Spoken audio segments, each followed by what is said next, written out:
에제키엘 34장에 주님께서는 약한 것은 잘 먹여 힘을 북돋아 주어야 하고, 아픈 것은 고쳐주어야 하며, 상처 입은 것은 싸매 주어야 하고, 길 잃고 헤매는 것은 찾아 데려와야 할 터인데, 양들은 목자가 없어서 흩어져서 온갖 야수에게 잡아먹히며 뿔뿔이 흩어졌구나 하며 한탄하십니다.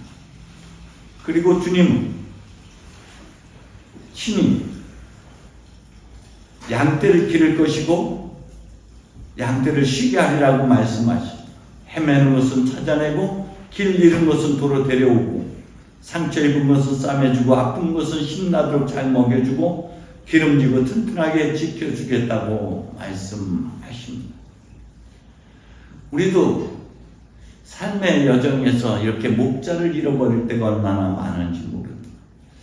그래서 예수님께서 5,000명을 먹이신 기적 사건에서 길을 잃고 목자 없이 헤매는 양이란 말씀으로 그들을 측은히 여깁니다. 자기 정체성, 자기 존재감을 잃어버린 것, 그것이 목자 없는 양입니다. 나 자신을 상실하는 것, 나 자신을 잃어버린 것. 근데 주님은 그런 나를 찾아주기 위해서 이 땅에 오셨고, 시편 23편에 있는 말씀같이 주님은 막대기와 지팡이로 우리를 인도하신다고 했습니다. 막대기는 짧은 것이고 그 끝에는 끈이 달려 있어서 마치 다윗이 목자로 있을 때 그 물고 가는 사자와 곰을 쫓아가서 공격하고 그를 죽이게 했던 그런 무기이자 동시에 두려워 떨고 있는 양을 가까이 목 잡아 안고 위로해주고 격려해주는 데 사용된다면, 지팡이는 길을 안내하고 또 이렇게 길을 잃고 구렁텅이에 빠진 것을 건져내고 하는 데 사용됩니다. 그렇게 주님은 우리 삶의 여정에 참된 목자로서 우리 안에서 우리와 함께 길을 걸어 가십니다.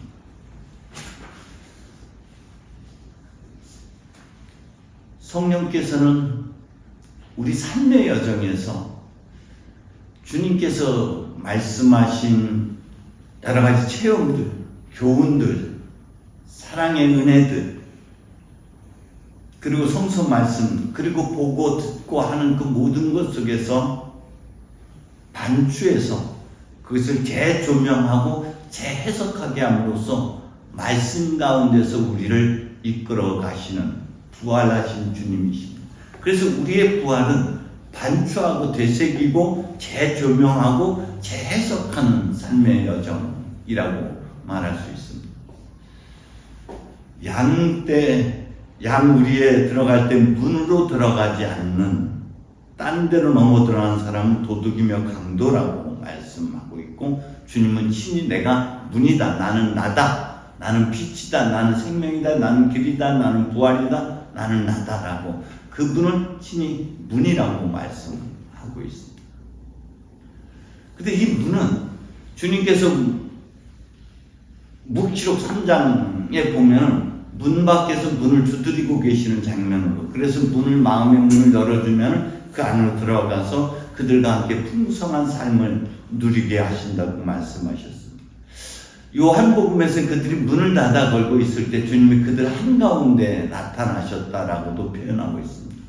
문은 마음의 문을 의미하는 것이고, 그리고 그 마음은 우리가 이해되는 것이 아니라 깨닫는 것들이죠. 우리가 주님의 말씀을 이해할 수 없었고 깨닫지 못했다라고 성서는 특히 요한에서 많이 말씀하고 있습니다. 부활하신 주님을 베드로와 요한은 그 말씀하신 성서를 깨닫지 못했다. 그리고 주님께서 말씀할 때 사람들은 이거 이렇게 어려워서야 라고 말하고 있지만 실상은 못마땅한 거고 우리 마음에 거슬려서 우리가 거절하는 것이지 이해하지 못하는 것이 결코 아닌 것이죠. 주님의 말씀은 소리 없는 소리로 우리에게 다가오십니다. 그 말씀에는 생명이 담겨져 있고 우리를 위로해주고 용기를 북돋아주고 할 뿐만 아니라 가는 길이 되어 주시기도 합니다. 그래서 그 성서의 말씀뿐만 아니라 우리가 보고 듣고 체험한 모든 것들은 그것 안에 하나님의 음성이 담겨져 있습니다.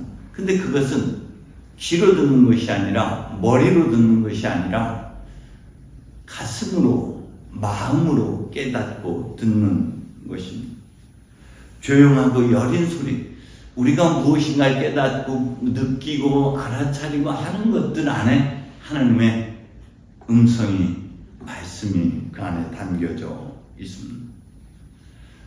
주님께서는 마리아야 라고 얘기했을 때 마리아는 기억을 반추해서 소환해서 주님이심을 알아차렸던 것과 같이 우리도 삶의 여정에서 힘들고 고달프고 어려울 때 다시금 성서 말씀을 성령께서 반추해 주신다면 그 말씀을 곱씹고 되새김질하면서 그 말씀 안에서 하느님께서 나에게 어떻게 말씀하실까, 무엇이라고 말씀하실까를 신중하게 깨닫는 은혜가 있어야만 됩니다.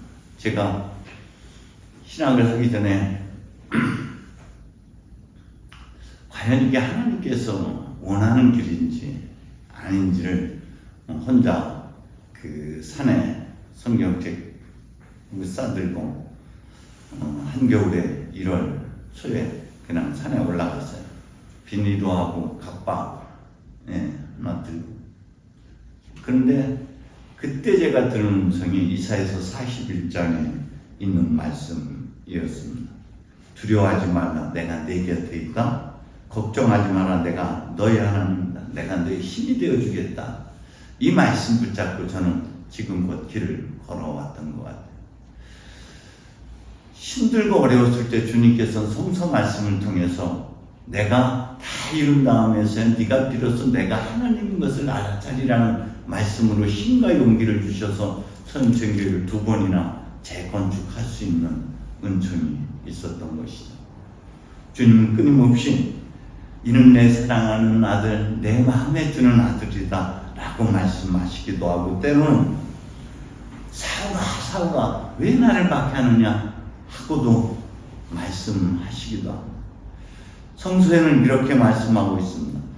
두루마리를 배부르게 먹으라, 그것을 받아 먹으니 마치 꿀처럼 날았다라고 에제키엘서는 말씀하고 있고요. 묵시록에서는 내 입에는 꿀같이 달겠지만 내 배에 들어가면 배를 아프게 할 것이라고도. 그래서 말씀은 때로는 우리를 힘들게도 하고 아프게도 하고 고통스럽게도 할 뿐만 아니라 위로와 격려와 지지, 은총을 주시기도 합니다.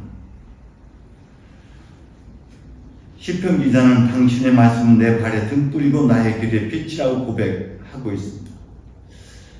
부활하신 주님은 눈으로 볼 수 있는 것이 아니라 이제 말씀으로, 음성으로, 알아차린 깨달음으로 우리 가운데 계십니다. 만약에 아담과 하와가 하나님의 말씀을 머리로가 아니라 가슴으로 이해하고 있었다면 사단의 유혹에 넘어가지 않았을 것입니다. 그런데 생각으로 바라보기 때문에 그들은 유혹에 넘어갔던 것이죠. 문이 아닌 곳으로 들어오는 강도는 생각으로 들어오는 것들입니다. 온갖 속임수, 온갖 탐욕과 온갖 거짓들, 이 모든 것들이 생각으로 들어오고 머리로 들어오고, 그런데 가슴으로 깨닫고 가슴으로 느끼는 것이 하나님의 말씀인 것이죠. 자, 여러분, 이제 부활을 삶 속에서 체험해내는 여정이어야 합니다.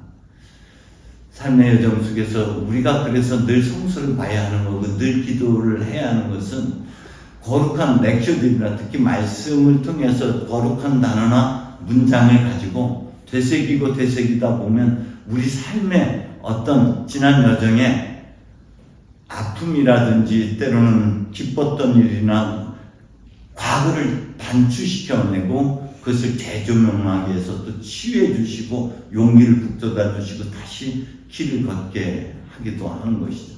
때문에 우리는 삶의 여정에서 늘 말씀과 기도에 충실해야만 부활하신 주님을 온몸으로 삶의 중심에서 체험하고 또 부활한 자로 살아갈 수 있을 줄로 믿습니다. 성부와 성자와 성령의 이름